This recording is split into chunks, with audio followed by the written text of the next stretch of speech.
ಭಗವಾನುವಾಚ ಕರ್ಮಣಾ ಜಾಯತೆ ಜಂತುಃ ಕರ್ಮಣೈವ ಪ್ರಮೀಯತೆ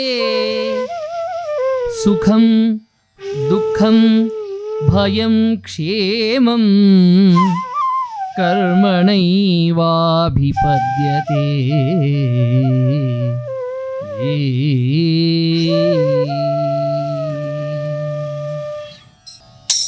ಕಿಮಿಂದ್ರೇಣೈಹ ಭೂತಾನಾಂ ಸ್ವಸ್ವಕರ್ಮಾನುವರ್ತಿನಾಂ ಅನೀಶೇನಾನ್ಯಥಾ ಕರ್ತುಂ ಸ್ವಭಾವವಿಹಿತಂ ನೃಣಾಂ. ಕಿಮಿಂದ್ರೇಣೇಹ ಭೂತಾನಾಂ ಸ್ವಸ್ವಕರ್ಮಾನುವರ್ತಿನಾಂ ಅನೀಶೇನಾನ್ಯಥಾ ಕರ್ತುಂ ಸ್ವಭಾವವಿಹಿತಂ ನೃಣಾಂ. ಭೂಯನ್ನಾಂ ಅಗ್ನಯಃ ಸಮ್ಯಕ್ ಬ್ರಾಹ್ಮಣೈರ್ಬ್ರಹ್ಮವಾದಿಭಿಃ ಅಹಂ ಬಹುಗುಣಂ ತೇಭ್ಯೋ ದೀಯತಾಂ ಧೇನು ದಕ್ಷಿಣಾ.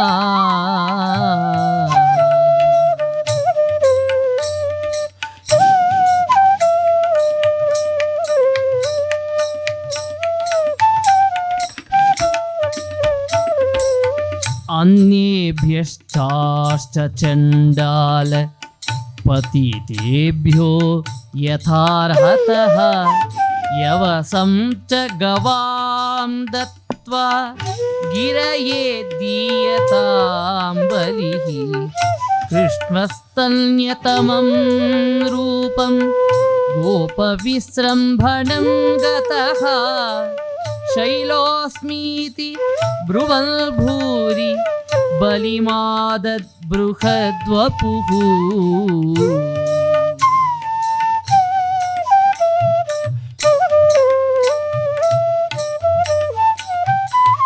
ಕೃಷ್ಣ ಕೃಷ್ಣ ಮಹಾಭಾಗ ತ್ವನ್ನಾಥಂ ಗೋಕುಲಂ ಪ್ರಭೋ ತ್ರಾತುಮರ್ಹಸಿ ದೇವಾನ್ನಃ ಕುಪಿತಾತ್ ಭಕ್ತವತ್ಸಲ.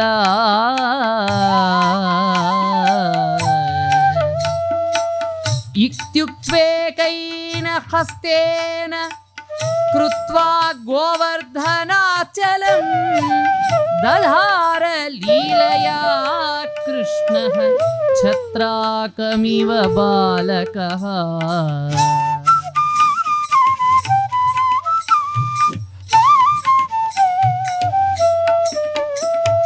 ಅಥಾಹ ಭಗವಾನ್ ಗೋಪಾನ್ ಹೇಂಬತಾತ ವ್ರಜೌಕಸಃ ಯಥೋಪಜೋಕ್ಷಂ ವಿಶತ ಗಿರಿಗರ್ತಂ ಸ ಗೋಧನಾಃ ಸ್ವಚ್ಛಂದೇನಾತ್ತದೇಹಾಯ ವಿಶುದ್ಧಜ್ಞಾನಮೂರ್ತಯೇ ಸರ್ವಸ್ಮೈ ಸರ್ವಬೀಜಾಯ ಸರ್ವಭೂತಾತ್ಮನೇ ನಮಃ.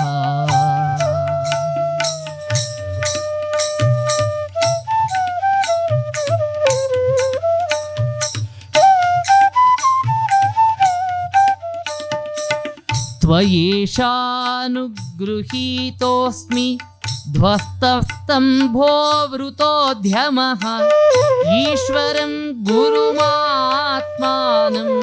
ತ್ವಾಮಹಂ ಶರಣಂ ಗತಃ. ಮಾಮೈಶ್ವರ್ಯ ಶ್ರೀಮದಾಂಧೋ ದಂಡಪಾಣಿನ ಪಶ್ಯತಿ ತಂ ಭ್ರಂಶಯಾಮಿ ಸಂಪದ್ಭ್ಯೋ ಯಸ್ಯ ಚೇಚ್ಛಾಮ್ಯನುಗ್ರಹಂ. ಮಾಮೈಶ್ವರ್ಯ ಶ್ರೀಮದಾಂಧೋ ದಂಡಪಾಣಿನ ಪಶ್ಯತಿ ತಂ ಭ್ರಂಶಯಾಮಿ ಸಂಪದ್ಭ್ಯೋ ಯಸ್ಯ ಚೇಚ್ಛಾಮ್ಯನುಗ್ರಹಂ.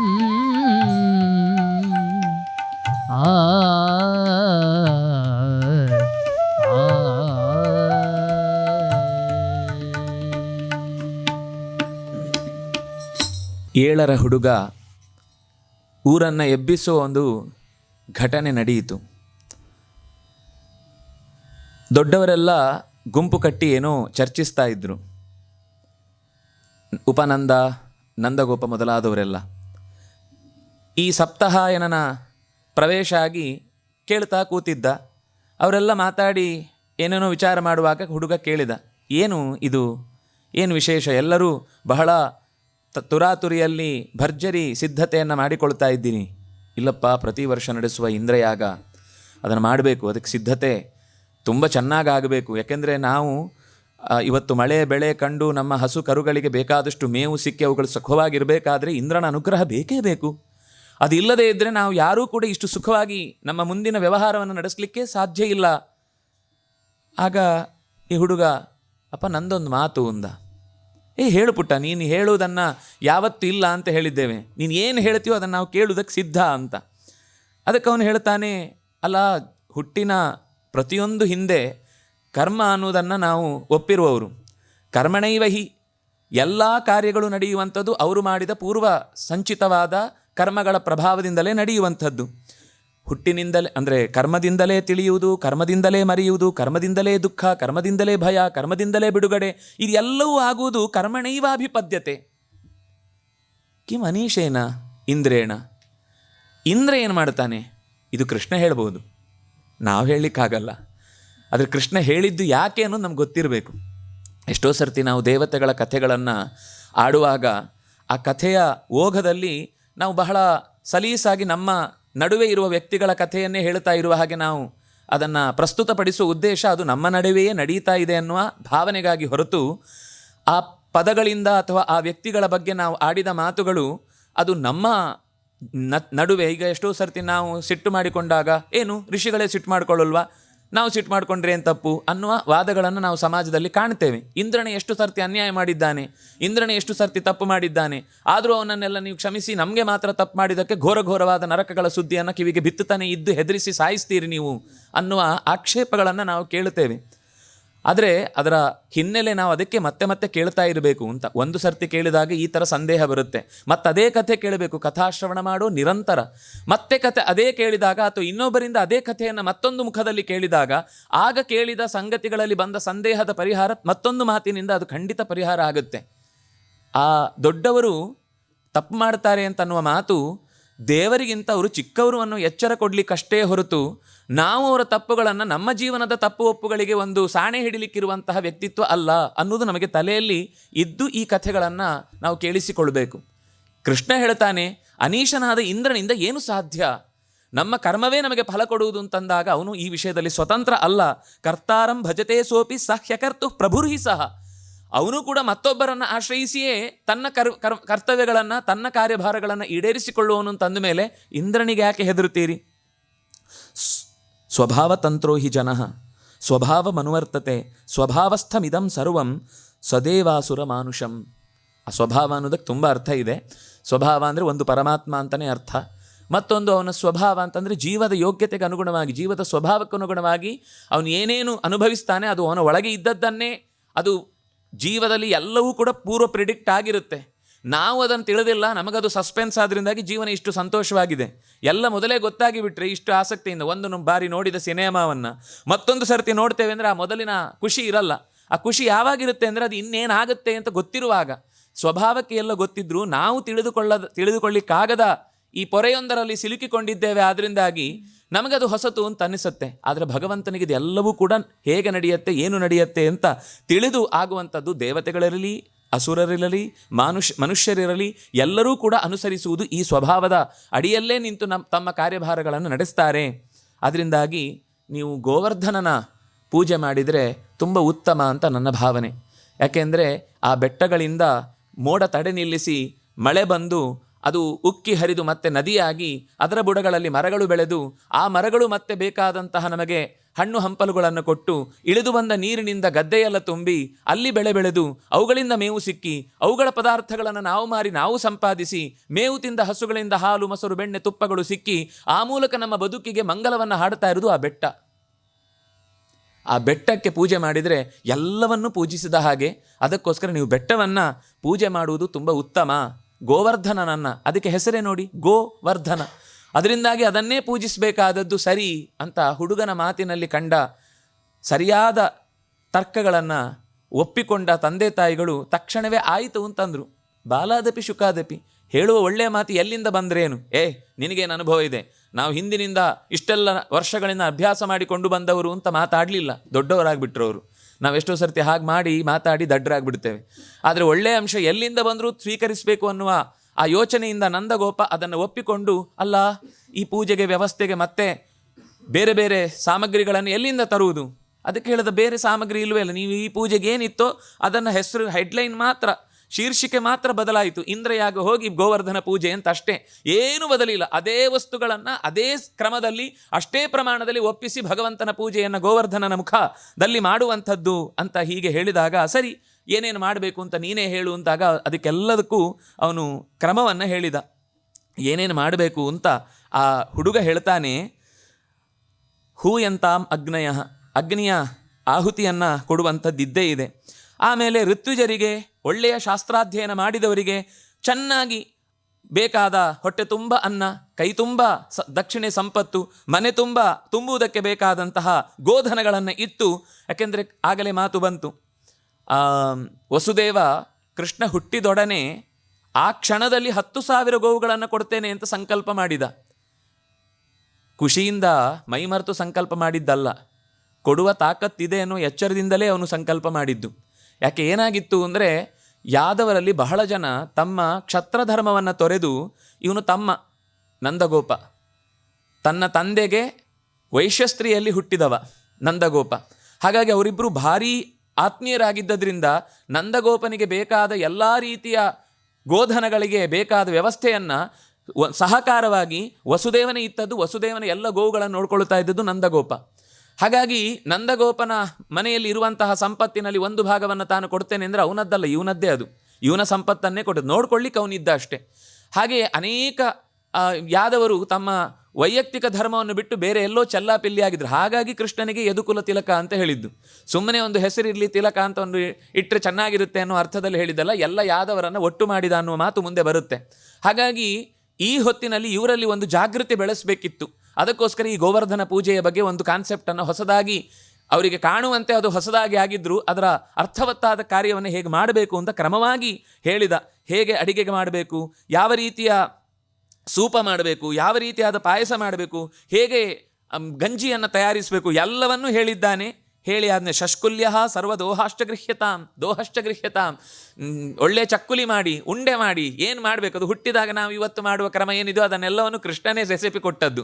ಅದನ್ನೆಲ್ಲ ಮಾಡಿ ವ್ಯವಸ್ಥೆ ಮಾಡಿ ಆದಮೇಲೆ ಅಷ್ಟೇ ಅಲ್ಲ, ನಮ್ಮ ಹೊಟ್ಟೆ ತುಂಬಲಿಕ್ಕಾಯಿತು ಅನ್ನುವ ಪದಾರ್ಥಗಳು ಮಾತ್ರ ಅಲ್ಲ, ಅಲ್ಲಿ ಅನ್ಯೇಭ್ಯ ಇನ್ನು ಉಳಿದಂತೆ ಊರು ಹಾಗೆ ಇದ್ದಂತೆ ಹೊರಗೆ ಕೇರಿಯಲ್ಲಿ ವಾಸಿಸುವಂತಹ ಮಂದಿಯನ್ನೂ ಕೂಡ, ಅವರಿಗೂ ಕೂಡ ಪತಿತೇಭ್ಯ ಯಥಾರ್ಹತಃ, ಅವರಿಗೇನೇನು ಹೊಟ್ಟೆ ತುಂಬಿಸುವ ದ್ರವ್ಯಗಳು ಅಥವಾ ಇನ್ನೇನು ಬಟ್ಟೆ ಬರೆ ಪದಾರ್ಥಗಳು ಬೇಕೋ ಅದೆಲ್ಲವನ್ನೂ ಕೊಡಬೇಕು. ಈ ಯಜ್ಞದಲ್ಲಿ ಎಲ್ಲರೂ ಭಾಗವಹಿಸಬೇಕು, ಊರು ಸೇರಿ ಭಾಗವಹಿಸಬೇಕು. ಅಷ್ಟೇ ಅಲ್ಲ, ಯವಸಂಚ ಗವಾಂ, ಹಸುಗಳಿಗೆ ಬೇಕಾದ ಮೇವು ಕೊಡುವುದೇ ಭಗವಂತನ ಪೂಜೆ. ಇದೆಲ್ಲ ಪೂಜೆಯ ಅನೇಕ ಮುಖಗಳು. ಪೂಜೆ ಅಂದರೆ ಆರತಿ ಎತ್ತುವುದು ಮಾತ್ರ ಅಲ್ಲ, ಪೂಜೆ ಅಂದರೆ ಪ್ರತಿ ಗದ್ದೆಯಲ್ಲಿ ನೆಡುವ ದಿವಸದಿಂದ ಪೂಜೆ ಶುರುವಾಗುತ್ತೆ.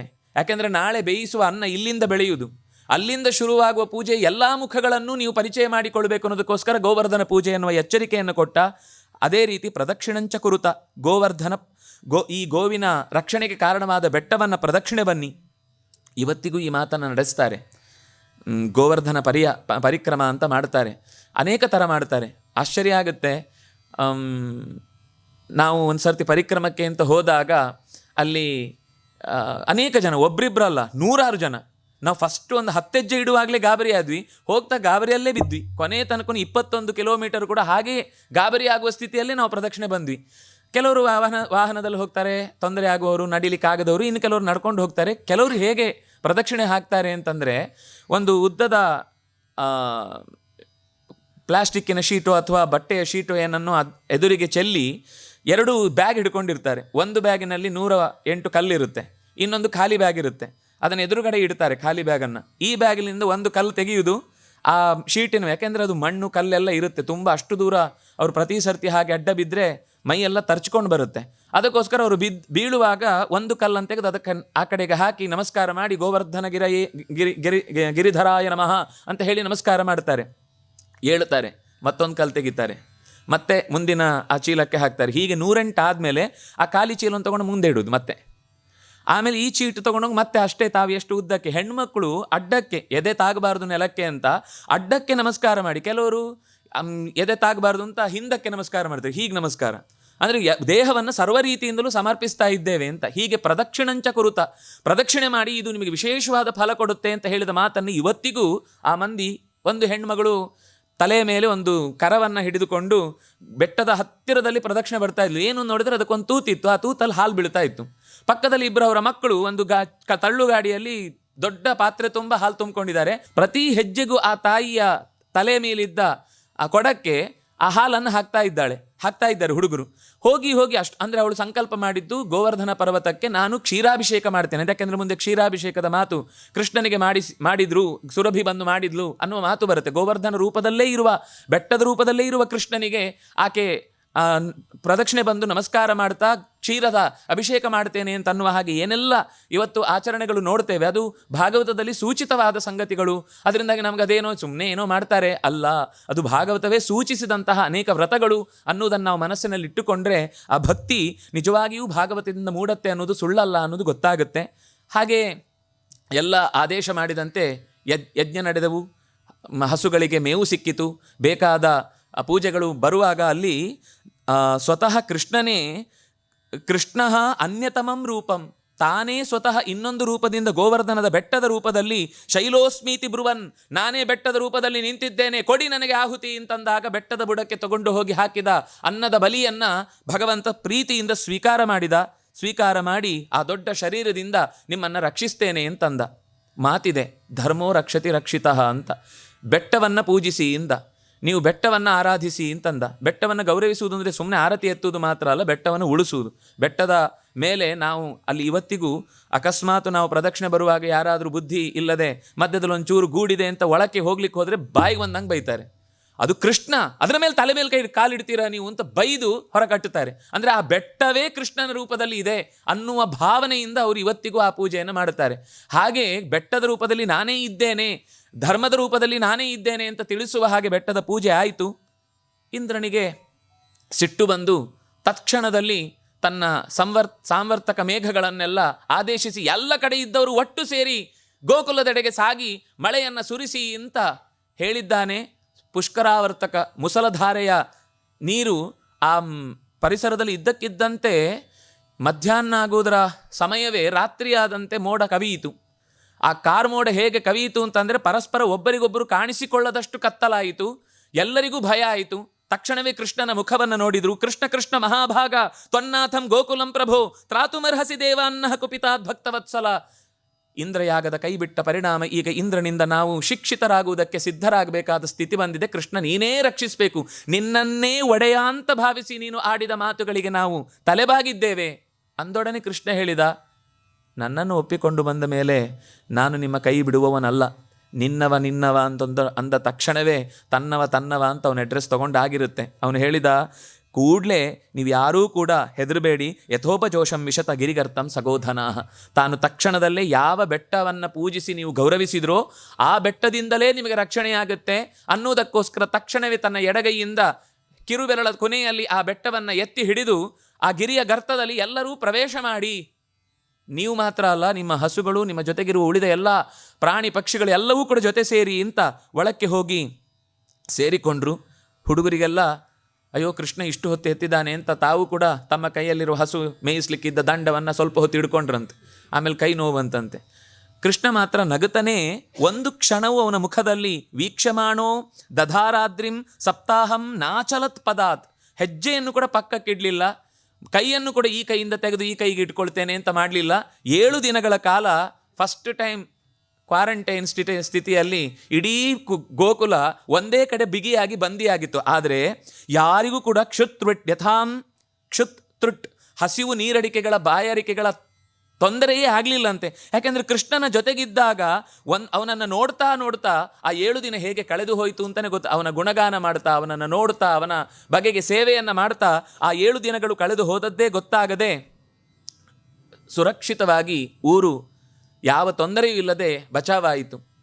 ಇಂದ್ರ ನಷ್ಟ ಸಂಕಲ್ಪ, ತನ್ನ ಸಂಕಲ್ಪ ಏನಿತ್ತು ಅಂದರೆ ತಾನು ಏನು ಅಂತ ತೋರಿಸಿಕೊಡಬೇಕು. ಹುಡುಗನ ಮಾತು ಕೇಳಿ ದೊಡ್ಡವರಾಗಿ ಬುದ್ಧಿ ಕಳ್ಕೊಂಡು ಇಂಥ ಅಪರಾಧವನ್ನು ಮಾಡ್ತಾರಾ, ಕಲಿಸ್ತೇನೆ ಬುದ್ಧಿ ಅಂತ ತಾನೇನು ಅಂದುಕೊಂಡಿದ್ದ ಅದೇ ಭಗ್ನವಾಗಿ ಹೋಯಿತು. ತಕ್ಷಣವೇ ಓಡಿ ಬಂದು ಕ್ಷಮೆ ಕೇಳಿದ. ಕ್ಷಮೆ ಕೇಳಿದಾಗ ಕೃಷ್ಣ ಹೇಳಿದ, ಕ್ಷಮೆ ಕೇಳುವಂಥದ್ದೇನು ದೊಡ್ಡ ಅಪರಾಧ ಆಗಲಿಲ್ಲ, ಲೋಕಕ್ಕೆ ಒಳ್ಳೆಯ ಒಂದು ಚಿಂತನೆ ಬಂತು, ನಿನ್ನನ್ನೇ ನಾನು ಎದುರಿಸಿ ನಿಂತೆ. ವಿಸ್ಮೃತ ಶಾರ್ಂಗಧರಾವತಾರ, ಭಗವಂತನ ಶಾರ್ಂಗಧರನೇ ಅವತರಿಸಿದ್ದಾನೆ ಅಂತ ಮಧ್ಯದಲ್ಲಿ ಮರೆತು ಹೋದ ಕಾರಣಕ್ಕಾಗಿ ಈ ಅಪರಾಧ ವೃಥೋದ್ಯಮ ಆಗಿತ್ತು, ಅದು ತಪ್ಪಾಯಿತು ಅಂತ ಕೇಳಿಕೊಂಡದ್ದಕ್ಕೆ ಭಗವಂತನು ಅನುಗ್ರಹಿಸಿ ಅವನನ್ನು ಉದ್ಧರಿಸುವಾಗ ಹೇಳಿದ ಮಾತು, ಯಾರನ್ನು ನಾನು ಅನುಗ್ರಹಿಸಬೇಕು ಅಂತಿದೆಯೋ ಅವರ ಅಧಿಕಾರವನ್ನು, ಅವರ ಸಂಪತ್ತನ್ನು ನಾನು ಜಾರಿಸ್ತೇನೆ. ಆಗ ಅವರಿಗೆ ಎಚ್ಚರ ಆಗುತ್ತೆ, ನನ್ನ ಕೈಯಲ್ಲೇ ಎಲ್ಲ ಇದೆ ಅನ್ನೋ ಭ್ರಮೆಯನ್ನು ಕಳಚಿದಾಗ ಭಗವಂತನಿಗೆ ಅವರು ಹತ್ರ ಆಗುವಂತೆ ಮಾಡ್ತೇನೆ ಅಂತ ಹೀಗೆ ಹೇಳಿ ಸುರಭಿಯಿಂದ ಕೇಳಿ ಪಡೆದು ತಂದಂತಹ ಆ ಅಮೃತವನ್ನು, ಸುಧೆಯನ್ನು ಕೃಷ್ಣನಿಗೆ ಅಭಿಷೇಕ ಮಾಡುತ್ತಾ ಗೋವಿಂದ ಅನ್ನುವ ಹೆಸರು ಆ ಮೊದಲು ಇತ್ತು. ಯಾಕೆಂದರೆ ಪ್ರಹ್ಲಾದನೇ ಗೋವಿಂದಾಯ ನಮೋ ನಮಃ ಅಂತ ಹೇಳಿದವನು. ನಮೋ ಬ್ರಹ್ಮಣ್ಯ ದೇವಾಯ ಗೋಬ್ರಾಹ್ಮಣ ಹಿತಾಯ ಚ ಜಗದ್ಧಿತಾಯ ಕೃಷ್ಣಾಯ ಗೋವಿಂದಾಯ ನಮೋ ನಮಃ ಅಂತ ಸಂಜೆಯ ಹೊತ್ತು ಹಿರಣ್ಯಕಶಿಪುವನನ್ನು ಬೆಟ್ಟದ ತುದಿಗೆ ಕರೆಕೊಂಡು ಹೋಗಿ ಎಸೆಯುವ ಹೊತ್ತಿಗೆ ಸಂಧ್ಯಾಕಾಲ ಆಯಿತು, ಜಪ ಮಾಡಬೇಕು ಅಂತ ಯೋಚನೆ ಬಂದಾಗ ಹೇಳಿದ ಮಾತು. ಅದರಿಂದಾಗಿ ನಾವು ಇವತ್ತಿಗೂ ಜಪದಲ್ಲಿ ಅದೇ ಶ್ಲೋಕವನ್ನು ಆ ಹೊತ್ತಿಗೆ ಹೇಳಿಕೊಂಡು ಯಾಂ ಸದಾ ಸರ್ವಭೂತಾನೆ ಅನ್ನೋದರ ಜೊತೆಗೆ ಈ ಮಾತನ್ನು ಹೇಳಿಕೊಳ್ತೇವೆ. ಹಾಗಾಗಿ ಗೋವಿಂದ ಅನ್ನೋ ಹೆಸರು ಅದು ಈಗ ಹೊಸದಾಗಿ ನಾಮಕರಣ ಮಾಡಿ ನಿಮ್ಮ ಮಗುವಿಗೆ ಪುಟ್ಟದಾದ ಮುದ್ದಾದ ಮತ್ತೊಂದು ಹೆಸರನ್ನು ನಾವು ಪುಸ್ತಕದಲ್ಲಿ ಅಚ್ಚೊತ್ತಿ ಕೊಟ್ಟಿದ್ದೇವೆ, ಹಾಕಿಕೊಳ್ಳಿ ಅಂತಂದ ಹೆಸರಿನ ಹುಡುಕಾಟದಿಂದ ಬಂದ ಸದ್ದಲ್ಲ. ಅದು ಅವನಿಗೆ ಮೊದಲಿಂದ ಇದ್ದ ಹೆಸರು, ಅದನ್ನೇ ಮತ್ತೊಮ್ಮೆ ನಾಮಕರಣ ಮಾಡಿ ಇಡೀ ಆಶ್ಚರ್ಯ ಏನು ಅಂದರೆ ಆ ಇಡೀ ಗೋಕುಲದ ಪ್ರತಿ ಸಾಮಾನ್ಯ ಮಂದಿಯೂ ಕೂಡ ಇಂದ್ರನಿಂದ ಅಭಿಷೇಕ ಆಗುವುದನ್ನು ಸ್ವತಃ ಕಣ್ಣಾರೆ ನೋಡಿದರು. ಅಲ್ಲಿಯ ತನಕ ಗೋಪಿಯರ ಕೆಲವರಲ್ಲಿ, ಎಲ್ಲರೂ ಅಲ್ಲ, ಕೆಲವರಲ್ಲಿ ಕೃಷ್ಣನಲ್ಲಿ ಇಂಥ ಒಂದು ಶಕ್ತಿ ಏನಿದು, ಏನೋ ಒಂದು ಶಕ್ತಿ ಮದ್ದು ತಿಂದು ಬರ್ತಾನೋ ಅಥವಾ ಯಾವುದಾದ್ರೂ ಒಂದು ಪ್ರವೇಶ ಮಾಡಿ ಅವನಲ್ಲಿ ಇದ್ದಕ್ಕಿದ್ದ ಆ ಕಾರ್ಯ ಮಾಡ್ತಾನೋ ಅಂತ ಒಂದು ಸ್ವಲ್ಪ ಒಳಗಿನಿಂದ ಸಣ್ಣ ಸಂದೇಹ ಆಗಾಗ ಮೂಡ್ತಾ ಇತ್ತಂತೆ. ಆದರೆ ಈ ಘಟನೆ ನಡೆದ ಮೇಲೆ ಇಡೀ ನಂದಗೋಕುಲದ ಪ್ರತಿಯೊಂದು ಮಂದಿಯ ತಲೆಯಲ್ಲೂ ಕೂಡ ಕೃಷ್ಣ ಸ್ವರೂಪತಃ ಪೂರ್ಣ ಪ್ರಮಾಣದಲ್ಲಿ ಭಗವಂತ ಅನ್ನುವ ಗಟ್ಟಿಯಾದ ನಂಬಿಕೆ ಹೃದಯದಲ್ಲಿ ಅಚ್ಚೊತ್ತಿ ಕೂತಿತು. ಹಾಗೆ ಅಚ್ಚೊತ್ತಿ ಕೂತ ಬಳಿಕದ ಮುಂದಿನ ಘಟನೆಗಳಲ್ಲಿ ಎಲ್ಲೂ ಕೂಡ ಅವರಲ್ಲಿ ಈ ಥರದ ಭಯ ಕಾಣೋದಿಲ್ಲ. ಏನಾದರೂ ಕೂಡ ಕೃಷ್ಣ ಇದ್ದಾನೆ ಅಂತನ್ನುವ ಮಾತು ಅದು ಯಾಕೆ ಬಂತು ಅಂದರೆ ಈ ಹೊತ್ತಿನಲ್ಲಿ ಕೃಷ್ಣನನ್ನು ಅವರು ಹತ್ತಿರದಿಂದ ಎಲ್ಲ ದೇವತೆಗಳೂ ಅವನಿಗೆ ತಗ್ಗುತ್ತಾರೆ ಅಂತನ್ನುವ ದೃಶ್ಯ ಕಣ್ಣಿಗೆ ಅವರಿಗೆ ಕಂಡಿತು ಅನ್ನುವ ಕಾರಣದಿಂದ ಭಕ್ತಿ ಮತ್ತಷ್ಟು ಜಾಸ್ತಿ ಆಯಿತು. ಮೊದಲೇ ಮಾತು ಬಂತು, ಭಕ್ತಿ ಯಾವಾಗ ಬರುತ್ತೆ ಅಂದರೆ ಭಗವಂತನ ಬಗ್ಗೆ ಸ್ವಲ್ಪ ಸರಿಯಾಗಿ ಗೊತ್ತಾದಾಗ. ಅದು ಗೊತ್ತಾಗುವುದಕ್ಕೆ ಬೇಕಾದ ಘಟನೆಯನ್ನೇ ಕೃಷ್ಣ ಮತ್ತೆ ಅವರ ನಡುವೆ ನಡೆಸಿಕೊಟ್ಟ. ಅದರಿಂದ ಆ ಜನರ ಹೃದಯದಲ್ಲಿ ಭಕ್ತಿಯ ರಸ ಉಕ್ಕಿ ಹರಿಯುವುದಕ್ಕೆ ಗೋವರ್ಧನ ಪರ್ವತದ ಎತ್ತುವ ಘಟನೆಯೂ ಒಂದು ಮುಖ್ಯವಾದ ಕಾರಣವಾಯಿತು ಅಂತ ನಮಗೆ ತಿಳಿಯುತ್ತೆ. ಹೀಗೆ ಗೋವರ್ಧನ ಬೆಟ್ಟವನ್ನು ಪೂಜಿಸಿ ಗೌರವಿಸಿದ ಕಾರಣ ಆ ಬೆಟ್ಟವೇ ಅವರನ್ನು ರಕ್ಷಿಸಿತು ಅನ್ನುವ ಪಾಠವನ್ನು ಕೃಷ್ಣ ಆ ಜನರಿಗೆ ಕೊಟ್ಟ. ನಮ್ಮ ಬದುಕಲ್ಲೂ ಗೋವರ್ಧನದ ಪರ್ವತದಂತೆ ಇರುವ ಅತ್ಯಂತ ಭಾರವಾದ ಎಲ್ಲ ಸಮಸ್ಯೆಗಳನ್ನು ಕೃಷ್ಣನಿಗೆ ನಾವು ಶರಣಾಗತರಾದೆವು ಅಂದರೆ ಕ್ಷಣ ಮಾತ್ರದಲ್ಲಿ ಎತ್ತಿ ಅದನ್ನು ಸಲೀಲವಾಗಿ ಎಲ್ಲ ಸಮಸ್ಯೆಗಳನ್ನು ಪಾರು ಮಾಡ್ತಾನೆ ಅನ್ನುವುದು ನಮ್ಮ ಮನಸ್ಸಿಗೆ ಬರಬೇಕಾದ ಸಂಗತಿ. ಹಾಗೊಂದು ಚಿಂತನೆಗೆ ಅವಕಾಶ, ಮತ್ತೊಂದಿಷ್ಟು ಕೃಷ್ಣನ ಘಟನೆಗಳನ್ನು ಅನುಸಂಧಾನ ಮಾಡೋಣ ಅಂತ ಹೇಳ್ತಾ ಇವತ್ತಿನ ಈ ಚಿಂತನೆಯನ್ನು ತಪಸ್ವಿನೋ ದಾನಪರಾ ಯಶಸ್ವಿನೋ ಮನಸ್ವಿನೋ ಮಂತ್ರವಿದಸ್ಸು ಮಂಗಲಾಹ ಕ್ಷೇಮಂ ನ ವಿಂದಂತಿ ವಿನಾ ಯದರ್ಪಣಂ ತಸ್ಮೈ ಸುಭದ್ರ ಶ್ರವಸೇ ನಮೋ ನಮಃ ಅಂತ ಆ ಭಗವಂತನಿಗೆ ಅರ್ಪಿಸದ ಮಾತು ಅದು ಪೂರ್ತಿ ಆಗದು ಅನ್ನುವ ಎಚ್ಚರಿಕೆ ಕೊಟ್ಟ ಆ ಭಾಗವತದ ಮಾತಿನ ಮೂಲಕವೇ ಅವನ ಸ್ವರೂಪಕ್ಕೆ ಈ ಮಾತುಗಳನ್ನು ಗುರುಗಳ ಅಂತರ್ಯಾಮಿಯಾದ ಆಚಾರ್ಯ ಮಧ್ವರಲ್ಲಿ ನೆಲೆಸಿದ ಗೋಪಾಲಕೃಷ್ಣನಲ್ಲಿ ಈ ಪರ್ವದ ಸಮಯದಲ್ಲಿ ಸಮರ್ಪಿಸಲಿಕ್ಕೆ ಸಿಕ್ಕಿದ ಅವಕಾಶಕ್ಕಾಗಿ ಎಲ್ಲರನ್ನೂ ಹೃತ್ಪೂರ್ವಕವಾಗಿ ಗೌರವಪೂರ್ವಕವಾಗಿ ನಾನು ಧನ್ಯ ಅನ್ನುವ ಮಾತನ್ನು ಮತ್ತೆ ಅಂದುಕೊಳ್ತಾ ಧನ್ಯ ಅನ್ನುವ ಮಾತನ್ನು ಹೇಳುತ್ತಾ ಭಗವಂತನಲ್ಲಿ ಸಮರ್ಪಿಸ್ತಾ ಇದ್ದೇನೆ. ಶ್ರೀಕೃಷ್ಣಾರ್ಪಣಮಸ್ತು.